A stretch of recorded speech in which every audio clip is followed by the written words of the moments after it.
Islamabad high court PTI chairman Imran Khan के 27 केसनि में अबूरी ज़मानत मंजूर करे वरिती आहे। अदालत अॻूणे वज़ीर आज़म इमरान खान के 6 अप्रैल ताईं गिरफ़्तार न करण जो हुकुम पिणु ॾिनो आहे। चीफ जस्टिस आमिर फारूक ऐं जस्टिस मियां गुल हसन औरंगज़ेब ॿुधणी हलाई। इमरान खान जे वकील चयो त सिक्योरिटी ख़दशनि सबबि ट्रायल कोर्ट बदिरां हाई कोर्ट आया आहियूं। चीफ जस्टिस चयो त इमरान खान ते हिकु दफ़ो हमलो थी चुको आहे। खेसि दरपेश सिक्योरिटी ख़दशा हक़ीक़ी हूंदा। इमरान खान अॻूणो वज़ीर आज़म आहे, संदसि सिक्योरिटी वापसि छो वरिती वई आहे। अदालत वफ़ाक़ी हुकूमत खां वज़ाहत तलब करे वरिती। चीफ जस्टिस रिमार्क्स में चयो त हुकूमतूं अचणियूं वञणियूं आहिनि, पर रियासत मौजूदु हूंदी आहे। शहरियुनि खे तहफ़्फ़ुज़ ॾियणु रियासत जी ज़िम्मेवारी आहे। इमरान खान ॿुधणी दौरान रोस्ट्रम ते अची ॻाल्हाइण जी कोशिशि कई।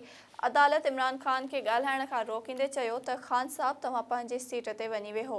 इमरान खान ॻाल्हि अध में छॾे पंहिंजी सीट ते अची वेठो। ॿुधणी दौरान एडवोकेट जनरल इस्लामाबाद ऐं फवाद चौधरी विच में सख़्त जुमिलनि जी ॾे वठि पिणु थी। एडवोकेट जनरल चयो त मां सिक्योरिटीअ ते ई ॻाल्हाए रहियो आहियां। फवाद चौधरी चयो तव्हां कूड़ ॻाल्हाए रहिया आहियो, सभ खां वधीक कूड़ा तव्हां आहियो। एडवोकेट जनरल जो जवाबु, अदालत ॿिन्हीअ खे ॻाल्हाइण खां रोके छॾियो।